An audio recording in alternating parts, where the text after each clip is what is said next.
I am a diagnosed psychopath. How does that make you feel watching this right now? Are you scared? In the crazy world of wild TikTok, one particular peach has become a person far more disturbing that it calls for alarm. Are you kidding? That's unfair. She made those. I need to calm down. She's a ticking time bomb of chaos. She threatens to wipe out every Daniel Larson and Lena Bull O'Dell wannabe who dares challenge her claim to be the throne of internet derangement. And if you go, I wanna go with you. Her name is Peach Aura, and she's turned psychological breakdown into performance art.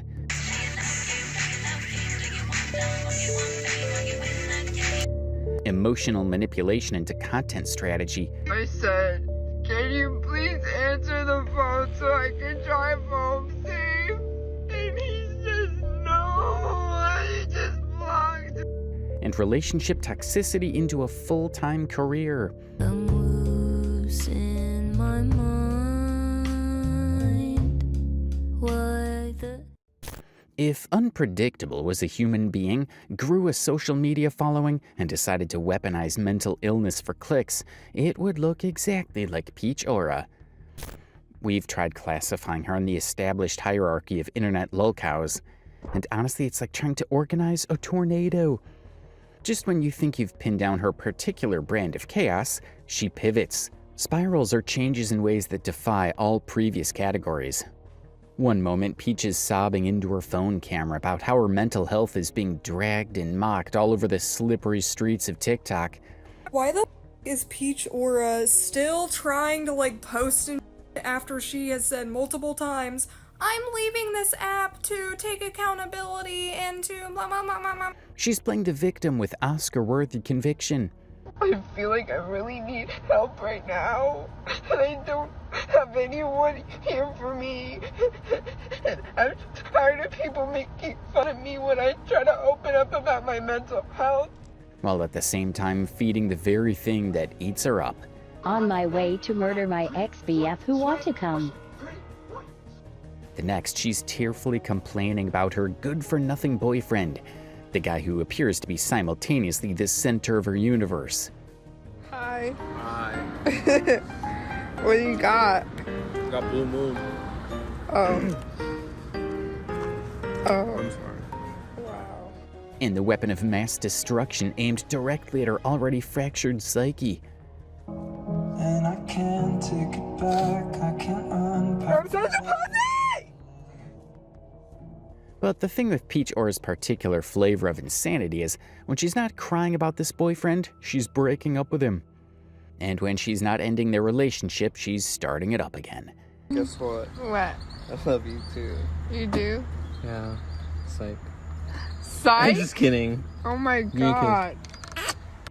And when she's not reuniting with him, she's stirring up some other kind of drama.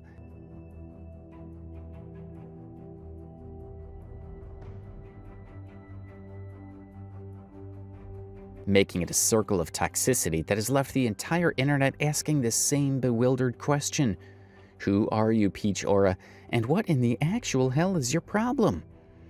Maybe you just need to go back to the ocean. I went to the doctor today and I got my blood tested, and my doctor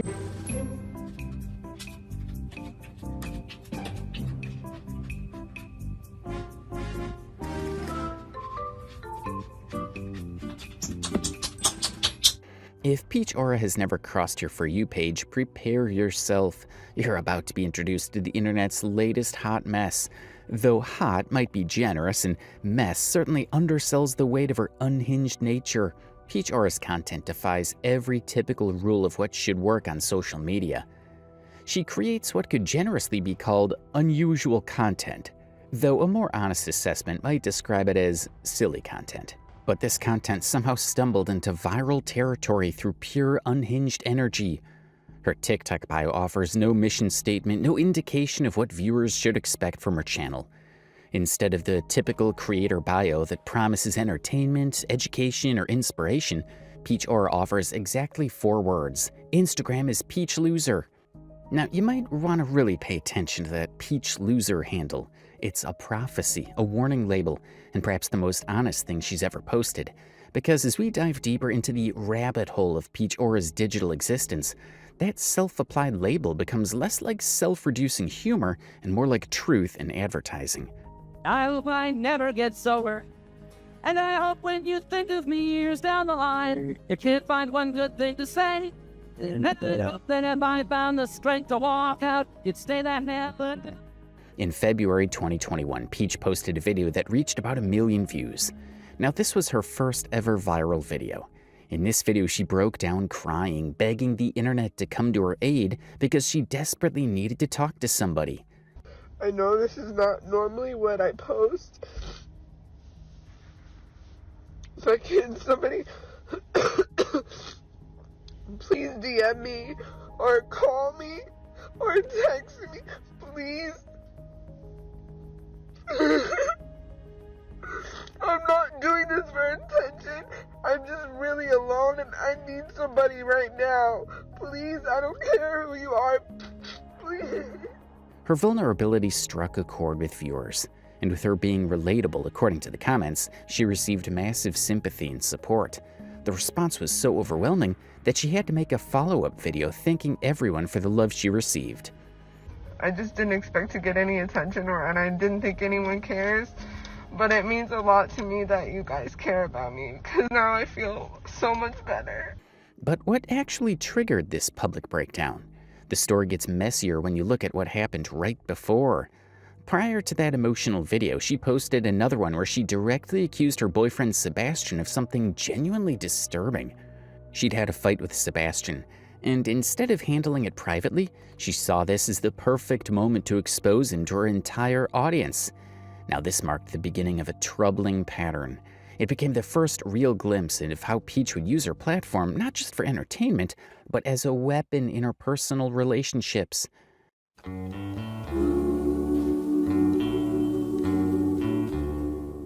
Now, to understand her obsession with this boyfriend of hers, we went through her page from 2020. Peach Aura launched her TikTok in 2020, and her very first video featured her boyfriend, Sebastian. Hi. Hi. What do you got? Got Blue Moon. Oh. I'm sorry. Wow. It was an innocent enough beginning, the kind of debut that gives no hint of the mental battle that would later consume her entire platform. While most of her early TikToks were just about having a great time with her boyfriend, she was also obsessed with animals almost all the time. Okay, so you said I gotta go. Just put it in his mouth. Oh. Here you go, go ahead. Go on. It didn't explode. It didn't explode. No. Fine. Okay, now this See, one. he loves tomatoes. Okay. And when we say obsessed, we mean she was really crazy about animals of all kinds. Oh.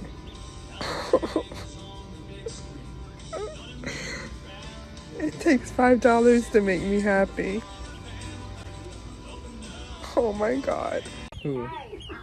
Pig. No, you can't. I'm Peppa Pig. This is my little brother George. It's the kind of wild behavior that makes you wonder if she's trying to fill a void in her personal life. Right after her first taste of virality, Peach dropped a video announcing that she had joined the TikTok Creators Program. In translation, this basically means Peach would now be able to monetize her content, turning her breakdowns into actual paychecks. And it was in this video that she first made mention of a mental disorder called BPD. Huh? Now, with this hasty decision to join the program, it did actually feel as though Peach thoroughly enjoyed that savory moment of virality.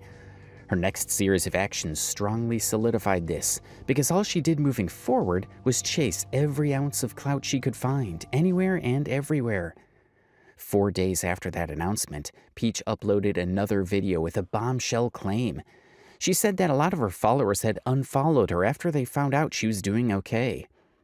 People were apparently only interested in her when she was suffering, and the moment she seemed fine, they bounced. This left everyone with a daunting question that would have everyone thinking.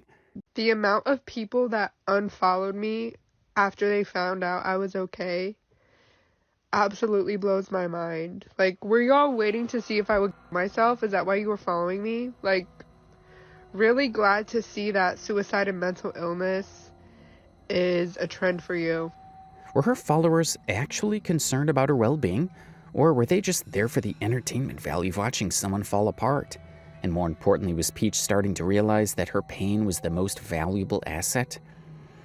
Well, Peach would turn documenting her mental health episodes and her chaotic on and off again relationship with Sebastian into a full-time content strategy.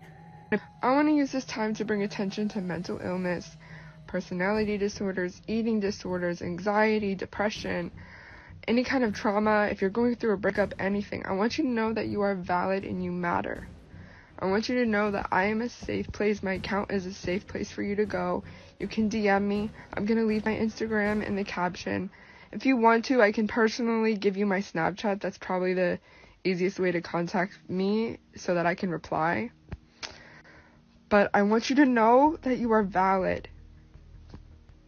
I was lucky enough to have a platform where my video was seen, and I was lucky enough to have people like you basically save my life, and that's why I'm here today, because people were kind enough to reach out to me. But I want to be kind enough to reach out to all of you. I want to be here for everyone as much as I can. I love you guys. I'm sorry. I'm not trying to be like a baby, but... Now this relationship cycle would become her bread and butter for the next 2 years. The very next day, February 14th of 2021, she posted another crying TikTok. This time she claimed all she had was her TikTok and her family, and that she would literally end her life if she didn't have TikTok. And it's like, I know I have people here for me, but it's all of you people from TikTok are the only people that care about me besides my parents and my sister. And it's like, I know I have people on the internet who care about me, but I don't have any friends that I actually see and hang out with in real life that can be here for me. So when I feel like I want to kill myself, I just have TikTok to reach out to. And it sucks, because I know I look bad and it's embarrassing, but I feel like if I didn't have TikTok, I don't know, I probably would have killed myself already, and I know it sounds stupid, but I really mean it, and I really cannot be alone. I'm sorry, I feel embarrassed, but I don't know what else to do. Nothing says Happy Valentine's Day quite like threatening self-harm over a social media platform. The same day she posted another video, crying over her ex-boyfriend. I loved this man so much. We were laying in my bed today, and it was the first time I truly felt safe with him in so long.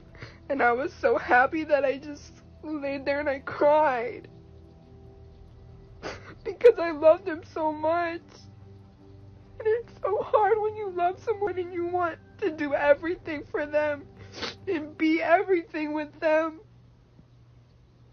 And I have to live without him now because he couldn't control himself and he couldn't love me right.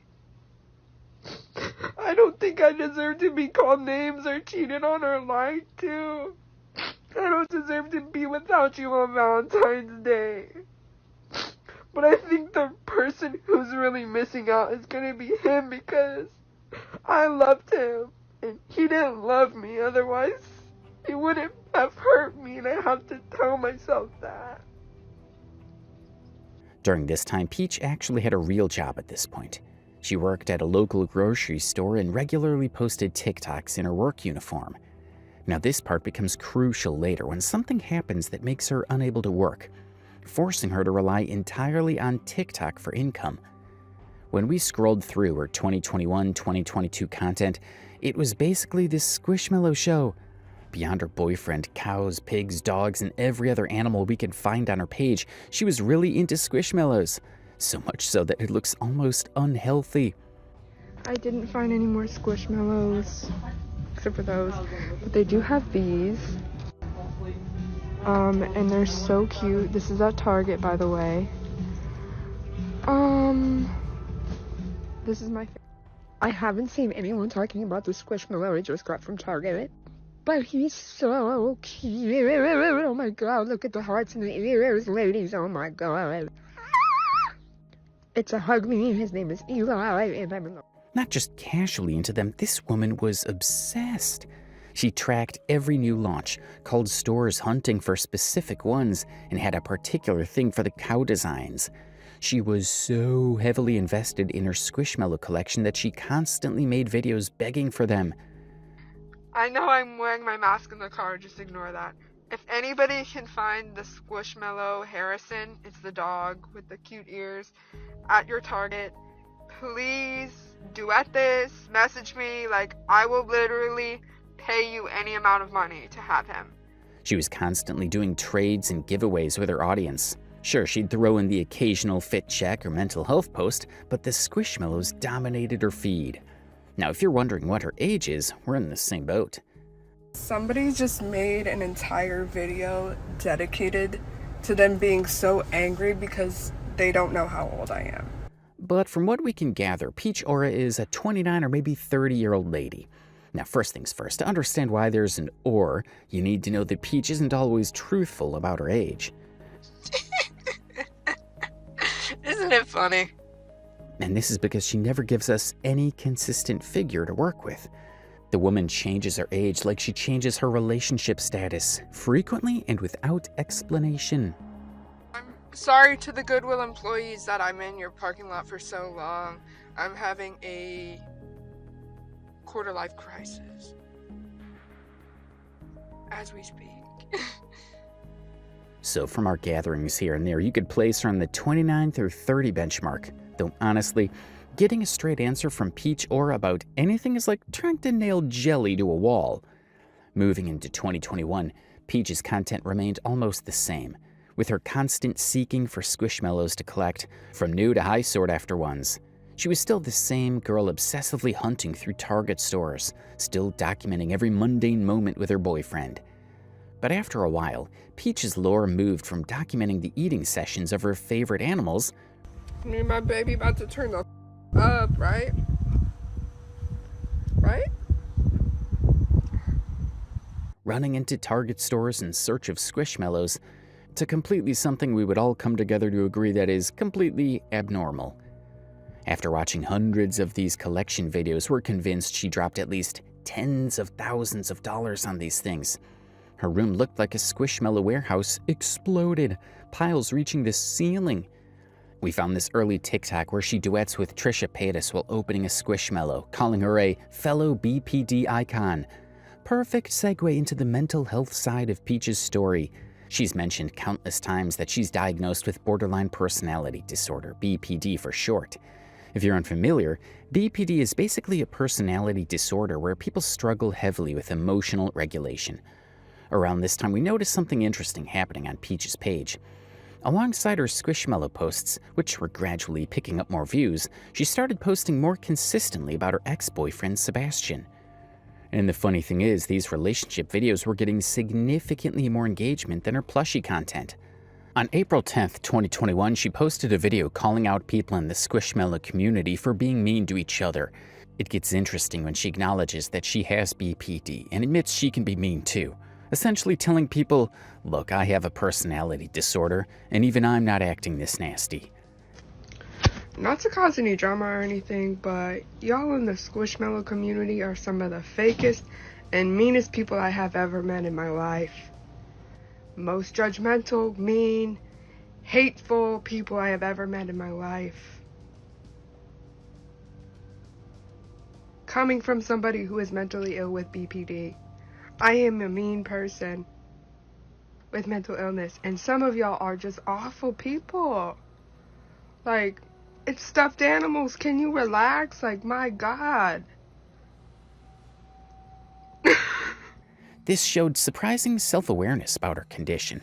The next day, April 11th, she doubled down with another video calling people out for claiming to support mental illness while abandoning people the moment their actual symptoms showed up. Then we hit May 12th, 2021, and things got genuinely concerning. Peach posted a TikTok from a hospital bed, followed by another hospital video set to audio saying, "Shout out to my ex, shout out to my ex." The implication was crystal clear. Sebastian had somehow landed her in the hospital, though looking at the footage, there aren't any visible physical injuries. May 13th brought another crying video where she talked about being constantly mocked for her mental health struggles. She mentioned having trouble leaving her situation and revealed that her own family yells at her whenever she cries. I feel like I really need help right now, and I don't have anyone here for me. And I'm tired of people making fun of me when I try to open up about my mental health. But the most disturbing part came when she made a serious allegation against her boyfriend in that same video. I don't have any friends, I don't have anyone, because he's taking everything away from me. And I don't know what to do. I don't know what to do right now. We were watching someone document what appeared to be an abusive relationship in real time, and her audience was growing with every traumatic post. The numbers tell the real story here. By late May 2021, Peach's follower count had exploded to over 127,000, with more than 1.4 million likes accumulated. In less than 12 months, she'd gained over 100,000 followers. Trauma apparently was incredibly marketable. May 26th brought one of those completely random moments that perfectly captures the chaos of Peach's world. She stitched a Tana Mongeau video, who was in a hotel room with Lil Xan. Peach's casual revelation in this video was one of her friends had allegedly hooked up with him, complete with photographic evidence.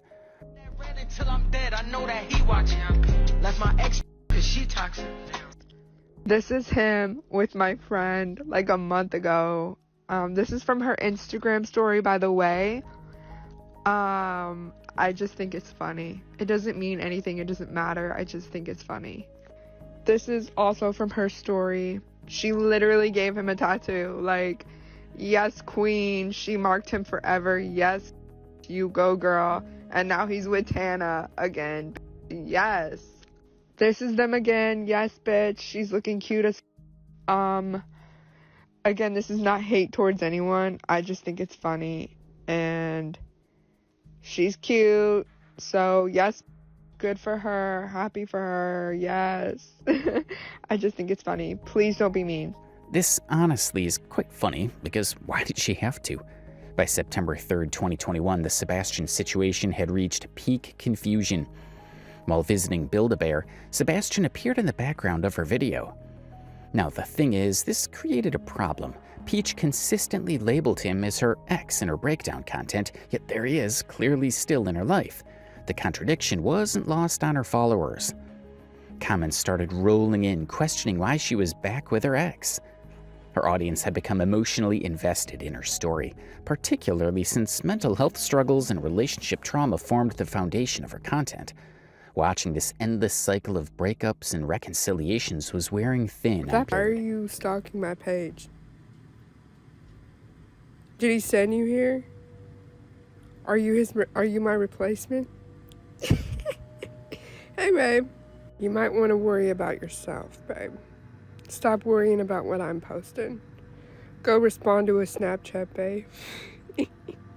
3 days later proved just how cyclical this pattern had become, because September 6th brought another video where Sebastian was once again her ex, this time with claims that he'd been abusive for over 2 years.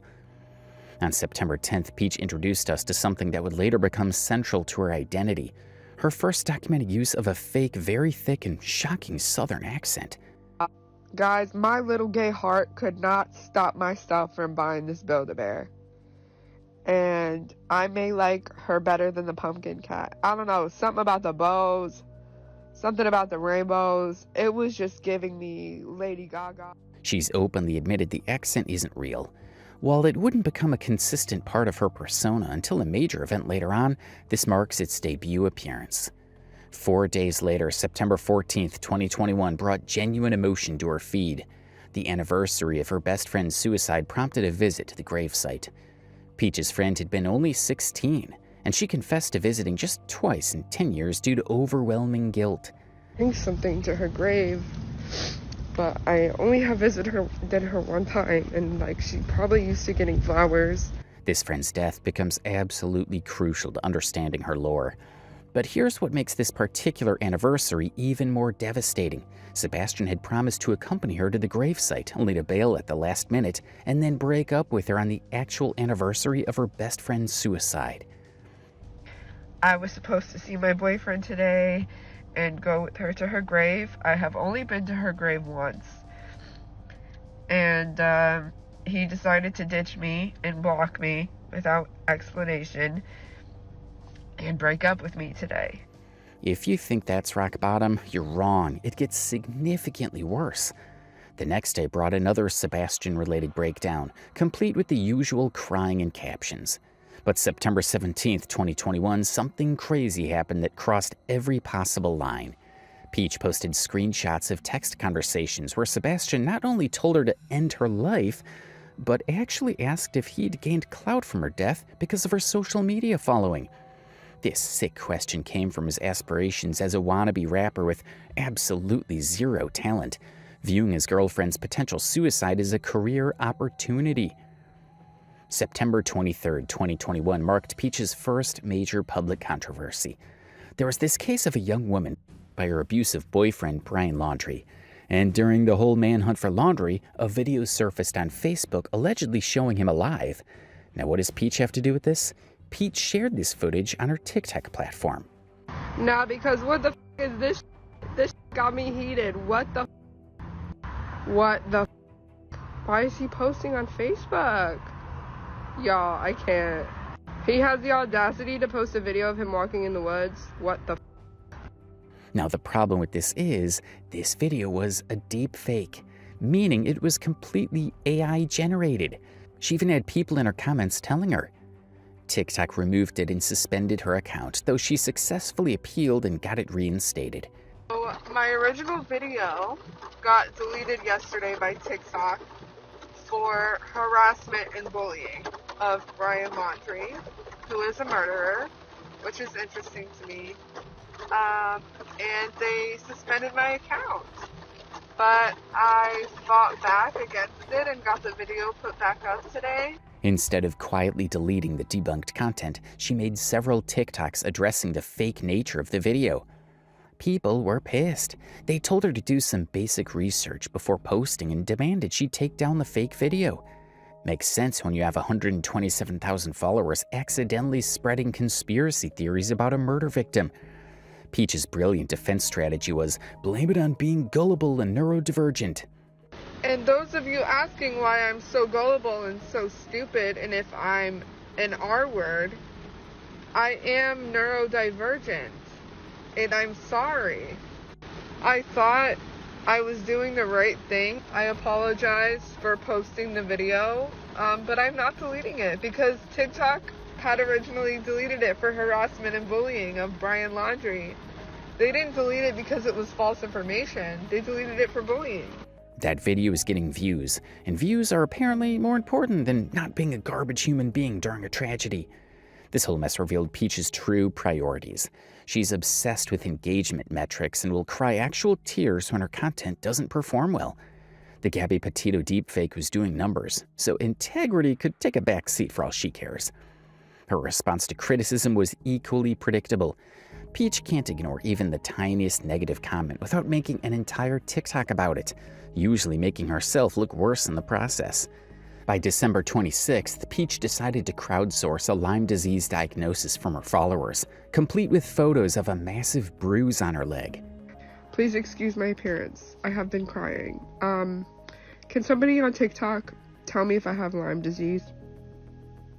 I think I got bit by a tick, but I can't tell, and I don't want to go to the doctor. Like, I can't afford it. You can't really see it that good, but there's the middle bite right there, and then like a bruise all around. Now this is quite hilarious. The same day she posted another video claiming she has a 106-degree fever, which, by the way, should have her in an emergency room, not making TikToks.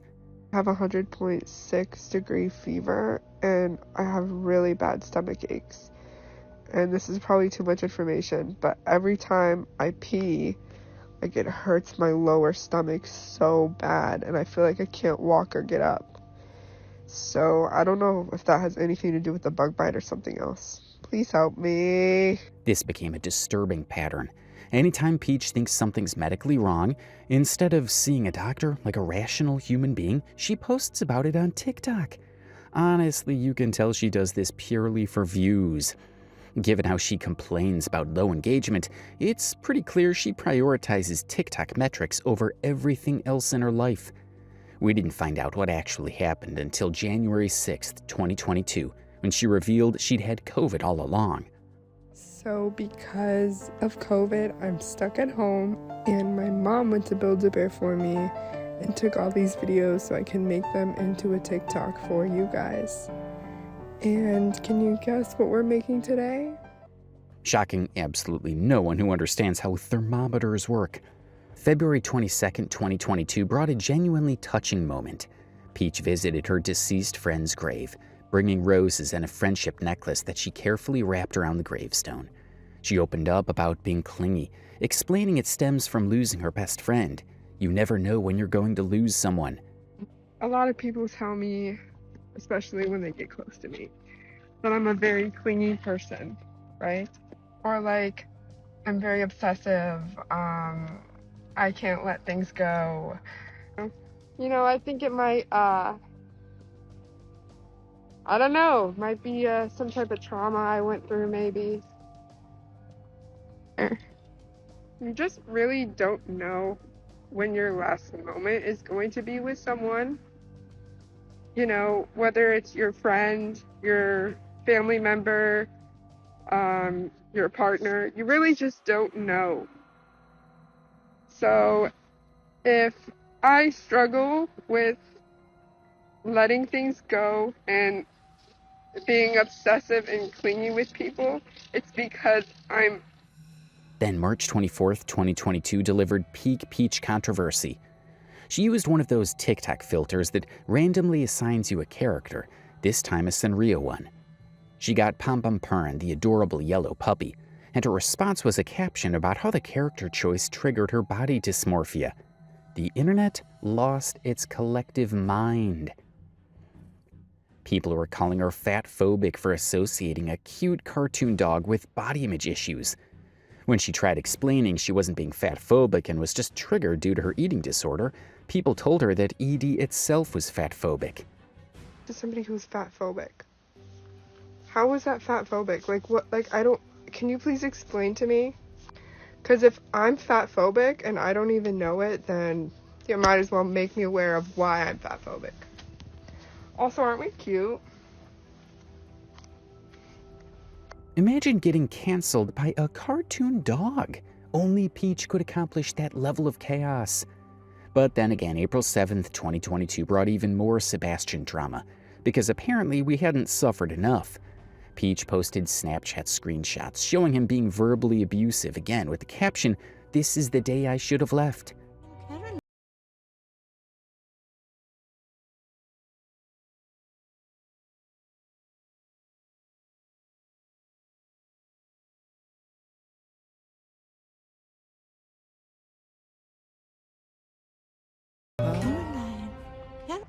Spoiler alert, she didn't leave. In fact, she went back to him multiple times after this. The next day, April 8th, she announced she'd started behavioral therapy. She'd qualified for a grant covering most expenses, only needing to pay for medication itself. So today, I took the first step in healing. I went to the behavioral health office and I set up a psychiatrist appointment. I qualified for a grant, which is really exciting. So that means I only have to pay for my medication. This is the first step in healing and getting help for everything I've gone through the past 2 years. Progress, we thought. I decided to treat... Well, we were naive. On April 22nd, there was another, let's say, mini controversy that perfectly captured Peach's brand of well-intentioned chaos. She decided to call someone out for misgendering Dylan, a trans TikToker famous for documenting her transition and that whole Bud Light situation that broke conservative brains everywhere. I have some advice for you, baby. Maybe don't misgender people. You commented, "I love him so much," on a video of Dylan. who is a trans icon, and she is beautiful and gorgeous and a very powerful woman, and you should be ashamed and embarrassed of yourself, and I know you are because you deleted your comment, Mackenzie. She, her. She, her. She is a woman, she is beautiful, she is powerful, and she is a icon, and you are canceled. But here's where it gets beautifully ironic, even hilarious. While trying to be a trans rights activist, Peach accidentally misgendered Dylan herself. She did one of those green screen TikToks pointing to Dylan's bio, claiming her pronouns were she, her, when they clearly said she, they. Her heart was probably in the right place, but watching someone mess up while correcting someone else's mess up is pure comedy gold. May 20th, 22 brought a controversy that actually had legs. Peach is known for incredible thrift hauls. She literally could find designer treasures in any Goodwill. She once scored a mirror worth thousands and a vintage Victoria's Secret slip from the 70s that had her followers doing archaeological research on clothing tags. But then in a video she made a fatal error, bragging about almost borrowing, or as you would put it, stealing a cup from Goodwill. So I'm at Goodwill, right, and I find this cup, like, this is so cool, right? Rainbow Bright, it's from 1983, $12.99. I almost went up to the register and bought this without checking the price. No thank you. So I'm at Goodwill, right, and I find this cup, like, this is so cool, right? Excuse me not showing my face because I look ugly, but today I went back to buy the cup,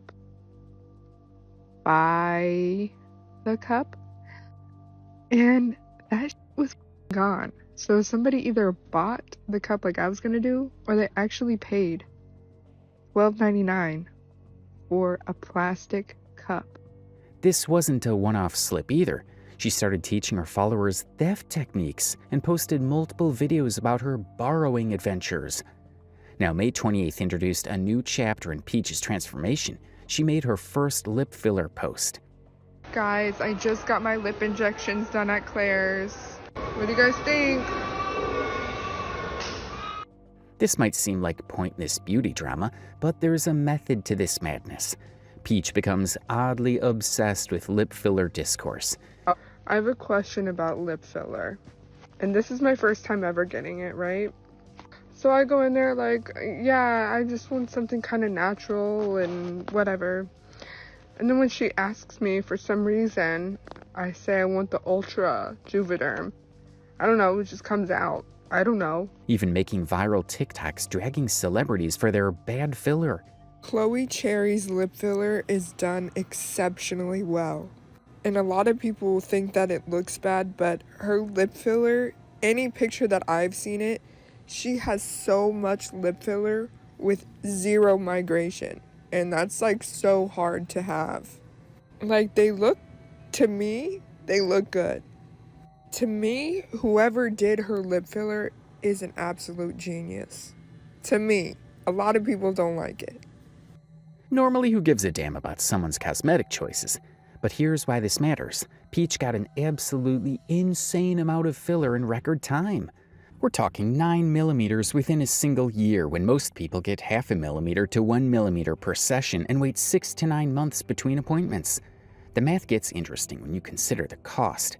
Each session runs $500 to $1,500, and watching her content shows she's constantly maintaining that look. That's thousands of dollars annually just for lips. June 25th delivered some concerning news, where Peach mentioned she'd stopped taking her medication. This is right after talking about starting therapy and working on her mental health, which felt like watching someone take 2 steps forward and 3 steps back. Alright, so she's a 5, 7 on a good day, but she's addicted to stuffed animals, mostly Squishmallows. And she has BPD, she can't leave her room, she has no friends, and she stopped taking her meds. What would you say to that one? Just curious. Just get back to me soon. Then July 1st introduced us to Peach's most bizarre obsession yet, Aaron Paul, specifically his Breaking Bad character Jesse Pinkman. She showed off screenshots of her sliding into his DMs repeatedly. And by this, we mean repeatedly.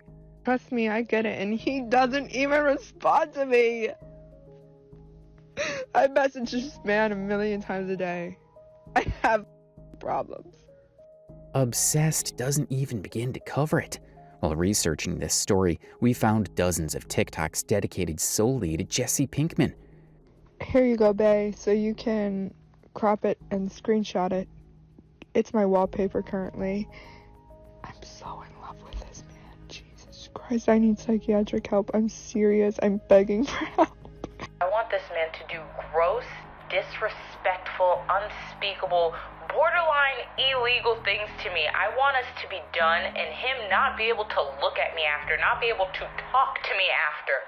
I would let this man do things that I can't even say out loud because I would sound like a sadist, like a masochist. If I tell you what I want this man to do to me, you would question if I was a feminist or not. If my mother ever found out what goes through my head when I am looking at pictures of this man, she would ship me to a boarding school, and before she left, she would look at me and go, I don't know where I went wrong, but I cannot continue to harbor you in my house anymore, and drive away. She didn't just admire the character, she started buying his exact clothing pieces and dressing like him. Most people have celebrity crushes. Peach was cosplaying as a fictional meth dealer. July 10th marked what we'd argue is the single most important date in Peach's entire timeline. She had a severe mental health episode and posted multiple TikToks about how BPD was destroying her life. The trigger was that she'd lost her favorite person, a close male friend.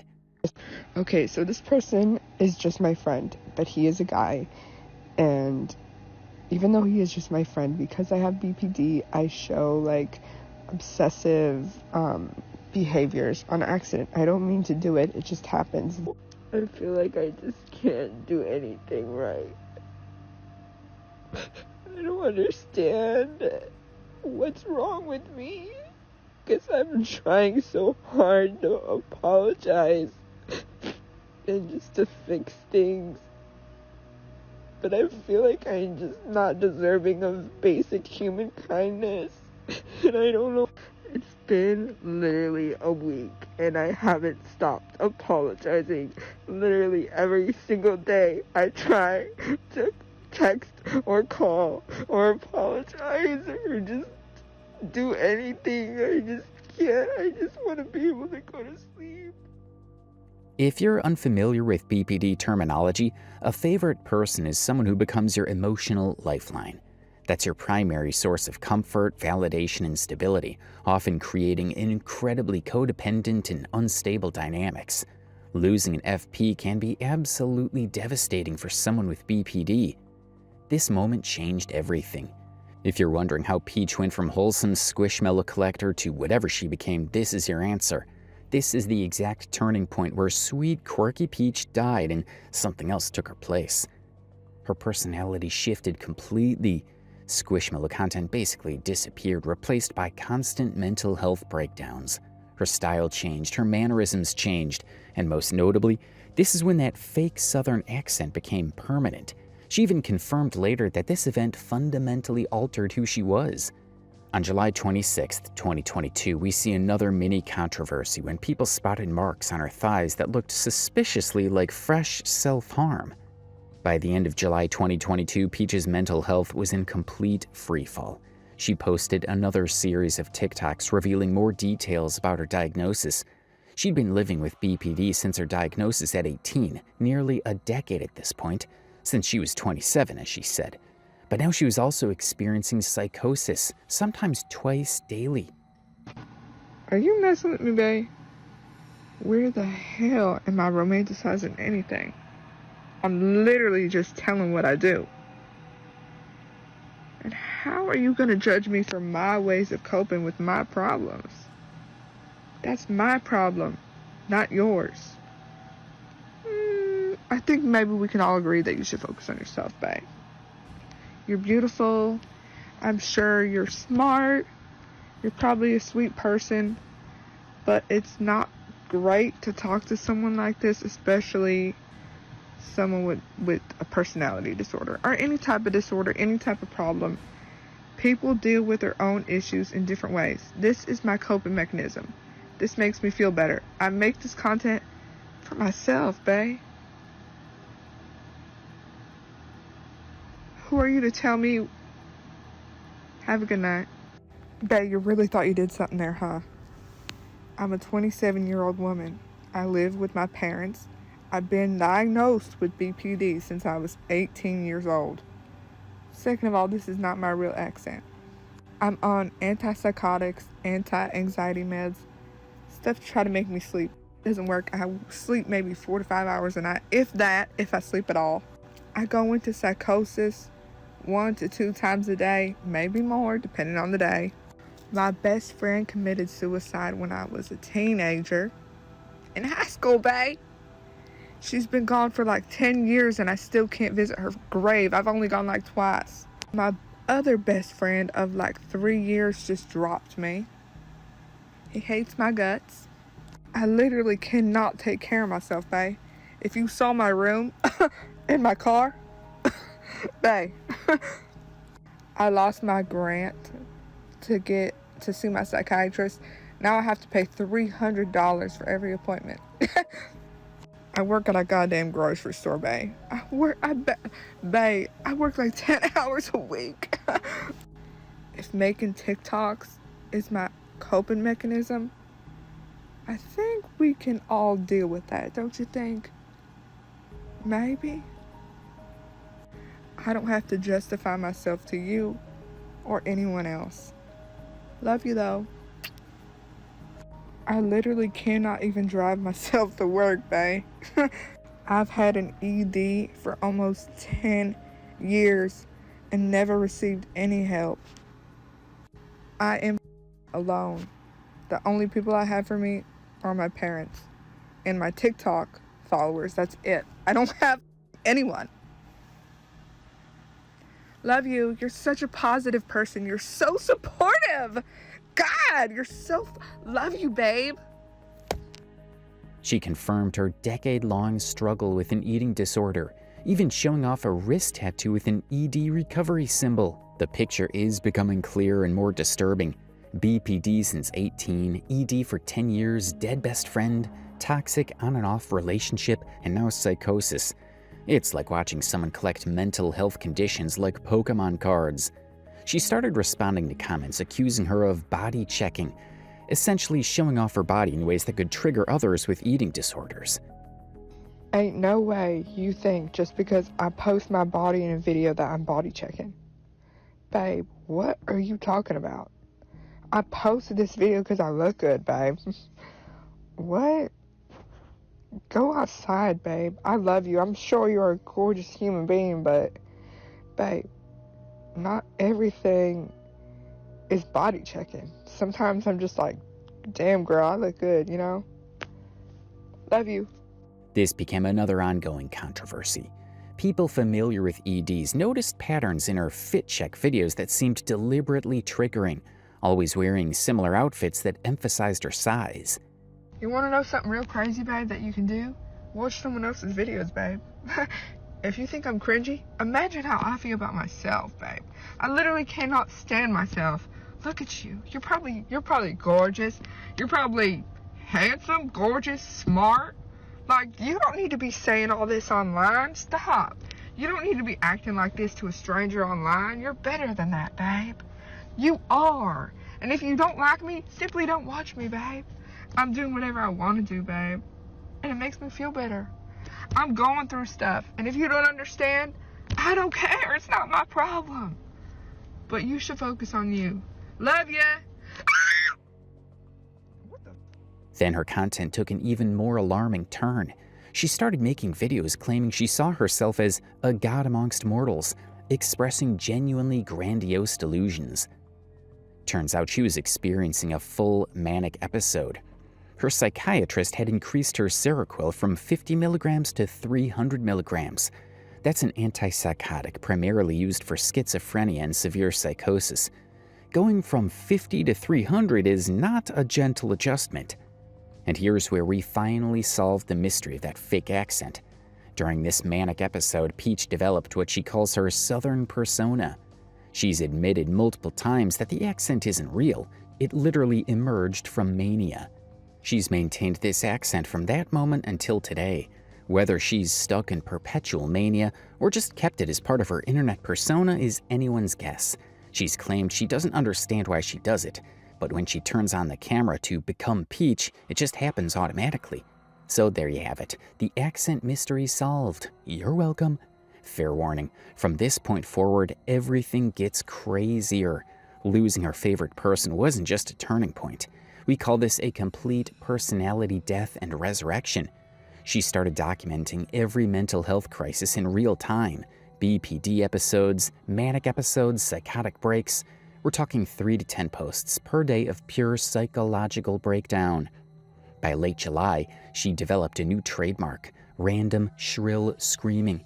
She'd be talking normally or staring at the camera, then let out this bone-chilling shriek from nowhere. That same day, she posted about performing sexual acts on someone, completely out of context, zero explanation. The top comment said it all. The Squishmallow content had essentially vanished, replaced by chaos. August 4th brought more bad news. The increased medication had left her so sedated she couldn't work properly. This was when her financial dependence on TikTok really began. Then August 6th, 2022 delivered another massive turning point. Peach visited her deceased friend's grave for her birthday, posting an incredibly emotional video. It's my best friend's birthday, so we are going to visit her. And we can do this. You know, now I'm wishing I would have brought her flowers or something, because no one else has. But I can't think too long before I come here. Otherwise, I won't go. And you know, I can't, it's hard for me to come here because I'm still so mad at you. Because why did you leave? And I don't want to be here either. But I do it every day, you know, maybe out of spite, I don't know. But I'm still here. So I just wish you,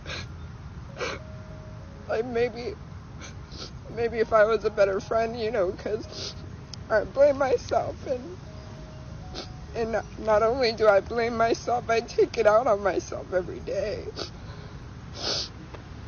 I just wish you would have stayed. I'm so mad at you. I'm so, you know, since you've been gone, you know, I just, sometimes I think about doing what you did, and I remember what you did to your mom and what you did to me, and I wonder if you knew what you were doing. Even just to me, would you still have done it? Later that day, she brought flowers to the grave in another video that went massively viral.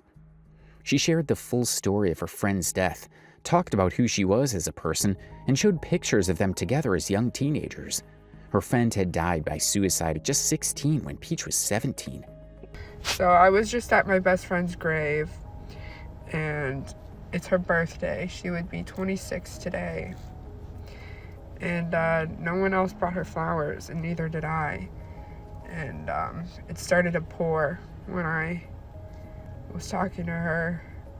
And I just dyed my hair, by the way. So I ran to my car, and then as soon as I got to my car, it stopped raining. So I think that was her way of telling me to get my ass in the car and go buy her some flowers. So I got her favorite color, purple. So I know that was her. I don't like doing this part because I feel like I'm stepping on people. Hey, I got the hint, okay? I got your flowers. Happy birthday. The public response was overwhelmingly supportive, but that's not where the controversy came from. The real drama started behind the scenes with the deceased friend's family and other friends who were furious that Peach was sharing their loved one's grave, name, and face with her 150,000 followers without permission. Apparently these videos have made a few people mad. people who should not be mad, actually. Sorry that after 10 years, I still visit her grave. I don't care what you say. I'm gonna put fresh flowers on her grave every day that I don't work from now on, actually. And you're not gonna stop me from doing it just because of your guilt, babe. You're not. Because, which one of us was there on her birthday, babe? Love you, babe. I'm sorry. She literally made it rain. She literally forced me to get her, babe. Instead of taking your guilt out on other people, you should probably just, okay, have a great night. Now Peach defended herself by claiming these were her own experiences and she had the right to share them. She argued that since photos of her friend already existed online from family posts, she could share their pictures together too. Many of her followers agreed with her stance. So, was defending myself and defending my dead best friend considered harassment and bullying to you because I showed a screenshot of a conversation between me and her little sister proving you didn't know the family? God, I feel so bad for you. Your life must be so hard, lying to strangers on the internet. Take care of yourself. When the mother and friend pushed back privately, Peach decided to call them out publicly. She heavily implied the family carried guilt about the death and suggested she could say much more about the mother specifically, but was choosing to stay quiet. Well, the clash between Peach and her best friend's gatekeepers went on and on as she kept replying to people in her comments. Moving to August 23rd, this day brought us into what we'll call the Gabby Hannah phase. If you're unaware of Gabby Hannah, she's a former Vine star turned YouTuber who is having a very public mental health crisis on TikTok around this time. We're talking about letting random strangers into her house while filming, claiming to be God and Jesus, possible manic episodes of religious psychosis. Peach latched onto this situation hard, posting videos related to Gabby's experience and sharing her own psychotic episodes. I can't sleep. I can't work. Megan, reach out, baby. Yeah. Yeah. But I'm not seen as a human. Ever. I've never mattered to anyone. Not for real. Not for real. But, you know, that's fine.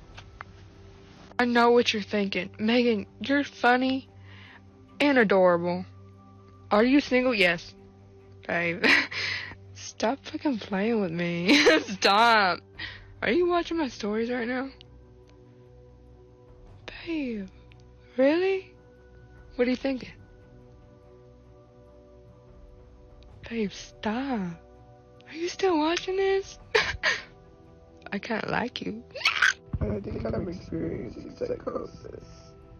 I think it's because of my meds. I've never been this way before. I never felt like this before. I'm really scared. I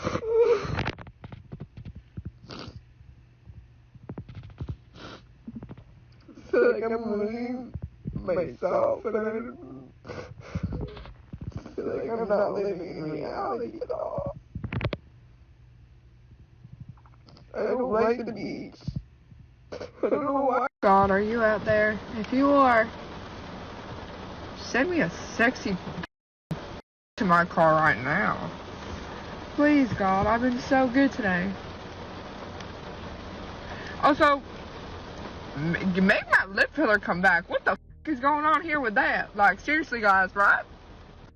She'd post videos with messy makeup, dancing while staring in mirrors, talking about seeing herself as a god among mortals.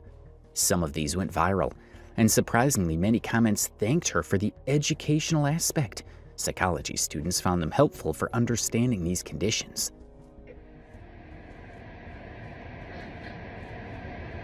What's wrong with me? What's wrong with me? Please. Please. As long as it is not children. That is our forbidden fruit.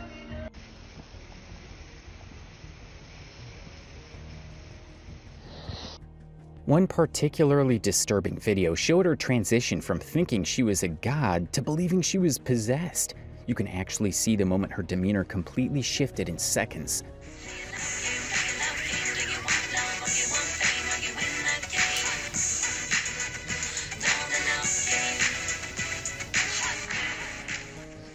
She did try to do some good during this period, criticizing another creator who claimed Gabby was possessed by demons, pointing out how dangerous it is to validate someone's delusions. Just chilling with Gabby Hannah. So you went to her house. I'm assuming you filmed a stranger's home without permission. You didn't help her.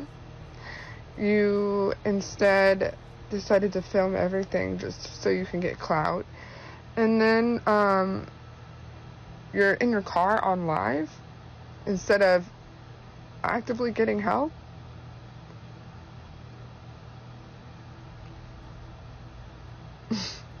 This is Psychosis, not a manic episode.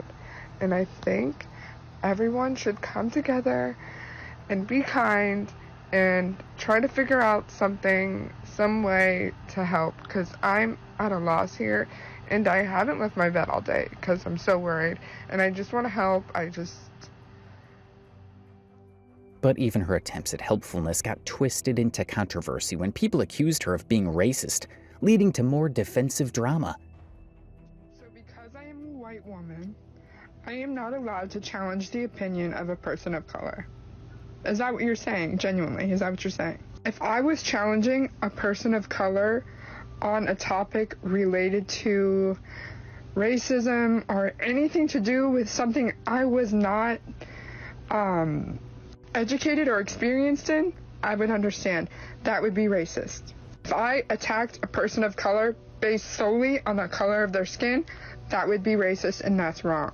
But it is extremely ableist for this woman to tell me that I am being racist for trying to defend issues that I've personally experienced, because I am not only neurodivergent, I have BPD, I've experienced psychosis for most of my teenage and adult life.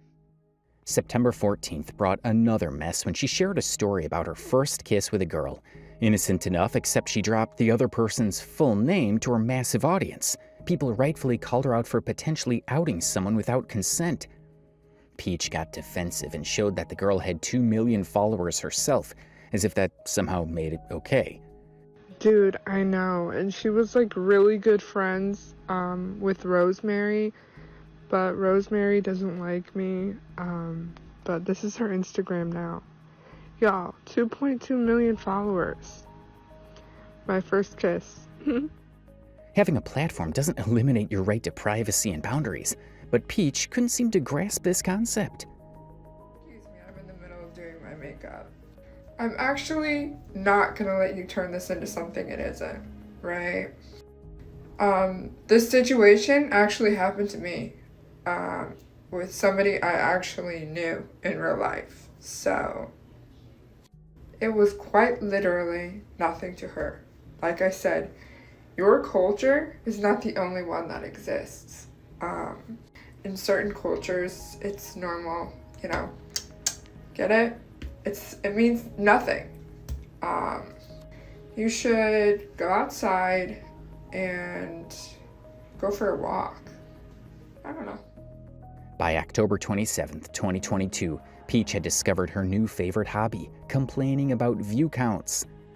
With over 150,000 followers but videos stuck at 200 views, she was convinced the algorithm had it out for her. Now, this wasn't just some casual complaint. It eventually became her entire personality.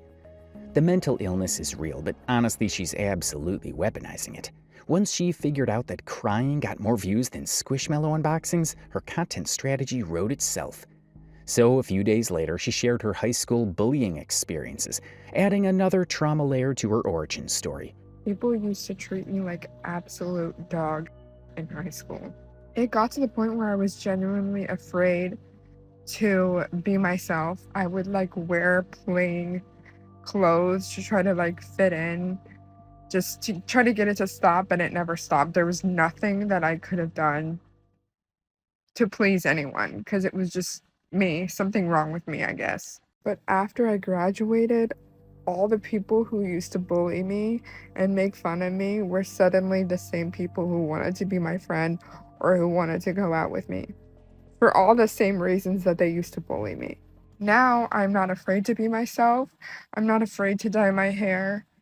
And it has caused a lot of problems growing up because I'm in my 20s and here I am trying to heal my teenage self. I know it doesn't feel like it. Trust me, I know it doesn't feel like it, but none of those people are going to matter to you 5 years from now. And if you ever need somebody to talk to, somebody who is going to understand, please feel free to contact me. I'm not trying to be weird. I just, one of my friends in high school, took her own life, so I try to be, I don't know how to explain it. All the people that I used to be so intimidated by and so afraid of are now people who struggle to message me and are intimidated by me and want to hang out with me and want to go out with me because I'm still cool. And they're not. There was this one girl, particularly in my high school, and her friend who was a dude, she had him assault me outside of the school. And she got a job at my work, and I was so terrified of her. I was so terrified of her. And guess what? She was kissing my ass. No matter what, I hope you never, ever, ever stop being yourself. Ever.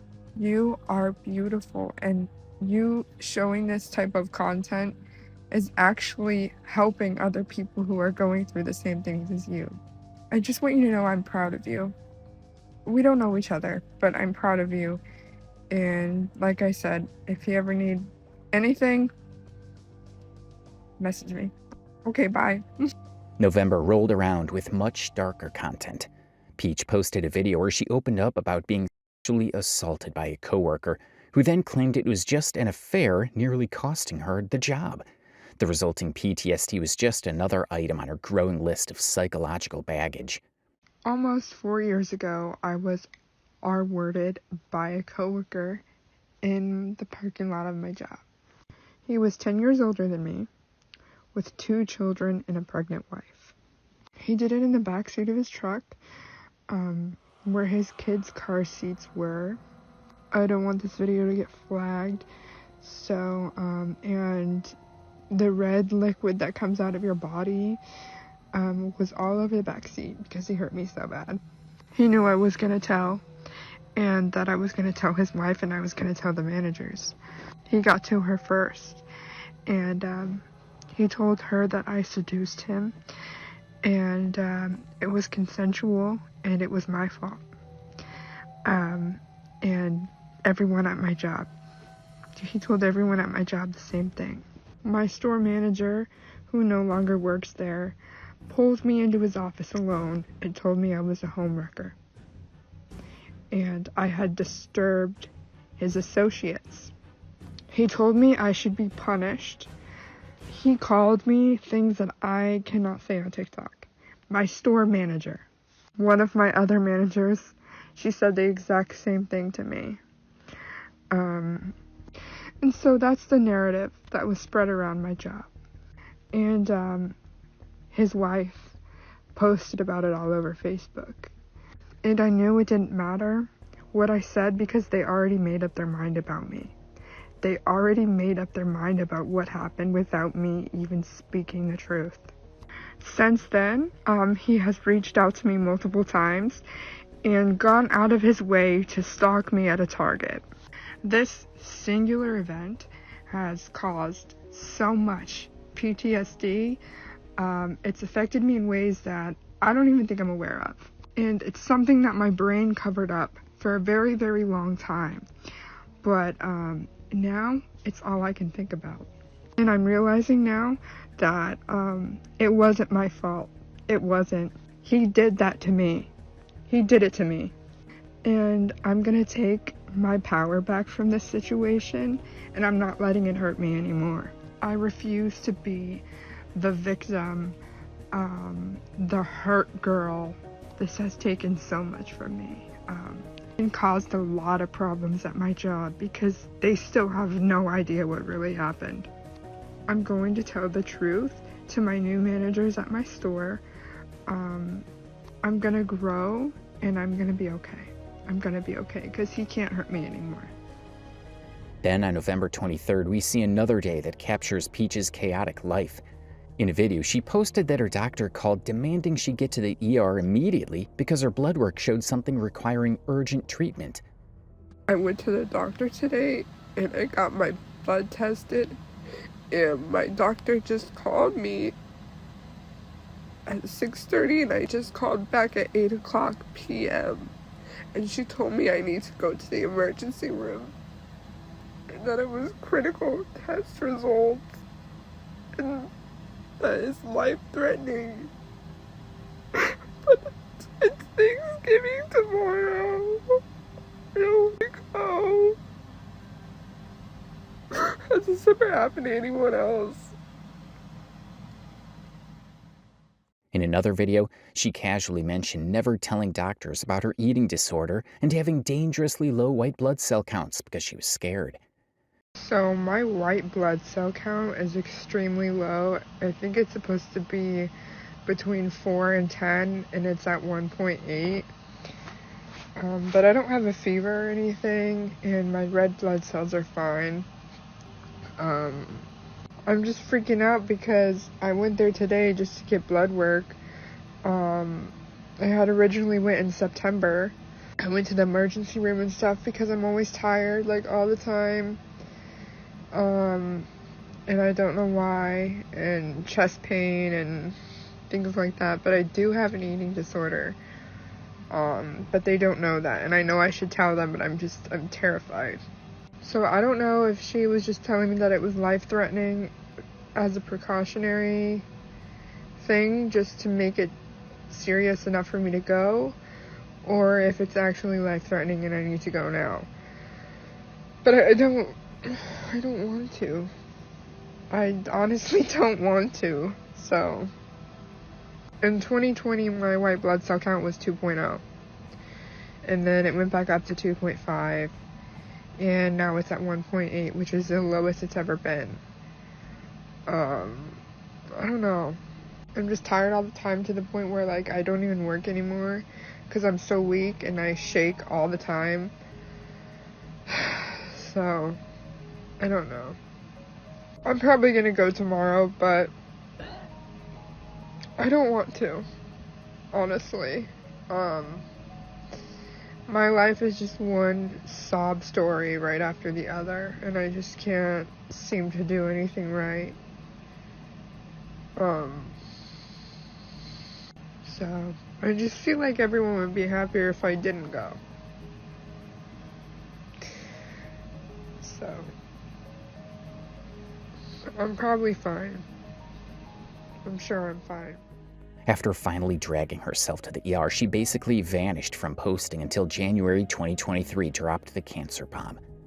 She also posted a video with a caption which claims her doctor she would be going into a septic shock, and another video where she cries a $10,000 bone marrow biopsy she couldn't afford, and panic attacks about not being fully sedated during procedures. No one cares about me. I went to the hospital last night because I'm sick, fever, and migraine, and my neck hurts. I tested negative for everything. I'm just in so much pain, they just sent me home with an antibiotic. But my head hurts so bad. And they're still telling me that they think I have leukemia. So I have to get a bone marrow biopsy because my primary care doctor thinks that I have cancer. I try to tell my manager at work about everything and she doesn't believe a word I say. Like, I brought in doctor's notes and then she'll say to my face that I never brought any in. Like, I'm not lying. I'm really scared. I don't want to have leukemia. Why would anybody lie about that? I don't feel good. I haven't been feeling good for such a long time. My friends just don't care about me anymore. And when I was in the hospital, the person I was dating cheated on me when I was in the hospital. It's my neck and my head. It hurts so bad. My lymph nodes are really swollen. I feel like I can't breathe, I can't eat. I keep getting fever. And I just feel really alone. I just feel really alone. So, just no one cares about me anymore. This whole medical drama continued spiraling, with leukemia and lymphoma possibilities, all supposedly linked to her eating disorder, and it became her official excuse for complete TikTok financial dependence. Eventually, the cancer scare fizzled out. Instead, it was aplastic anemia, which actually sounds less dramatic. June 22nd then delivered her biggest viral moment in a while when she accused a male Goodwill employee of deliberately walking in on her in the dressing room. Y'all, a male Goodwill employee walked in on me when I was in the dressing room. Like, he literally didn't knock or anything. He just unlocked the door and walked in. He made eye contact with me and he continued to walk in. Until I said, "Get out!" Started screaming. And then when I got out of the dressing room, the manager was there, one of the workers was there, and the man who works there was there. And I said, "Your employee walked in on me in the changing room without knocking." And he just kept going in. I had to scream for him to not come all the way in. And she was like, "He's not employed here." He was wearing a uniform. I was like, "You're lying to me." And then I got in a whole argument with these three people, basically screaming at me, telling me that there's nothing that I could do about what happened. So be it, but it was weird, okay? The timeline gets relatively quiet until early 2024. March 2024 brought us back to peak Peach drama, when she started vague posting about a famous TikToker who'd allegedly done terrible things. Initially reluctant to name names due to fear of mass reporting from fanbase attacks, she eventually exposed the creator as Fredlik Zelda. You ask my sign, I say the cross. Out of curiosity, did you ask for God's forgiveness for talking to minors or what? Did he answer you? Are you done using religion as an excuse for your behavior and for your actions or what?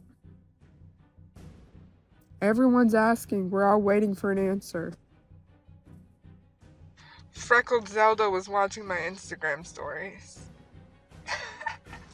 Hey babe, I know you're watching this. To be clear, the fact that you voted for Trump doesn't bother me as much as the fact that you don't care about the rights of other human beings. Using God as an excuse to be a mean person is never gonna get you anywhere, babe. God doesn't love you anymore because you're being a hateful person to other people. You're not any closer to God because of the way you act and the things that you say. I hope you know that. I am never going to stop bringing these things to light because they deserve to be brought into light. If you're a good person, you deserve good things, right? I'm not going to be quiet about it. I'm not going to back down about it. I'm just not. God is love. And if you truly believed in God, you would believe in that. But you're using religion as an excuse to be a bad person. Love you. Thanks for watching my stories. Thanks for keeping up with my videos. I appreciate it so much, babe. The Zelda situation was genuinely messy. Screenshots surfaced showing her editing Trump hats onto photos, sending inappropriate bunny suit images to group chats with minors present, and making ableist comments. This is that girl, Freckled Zelda.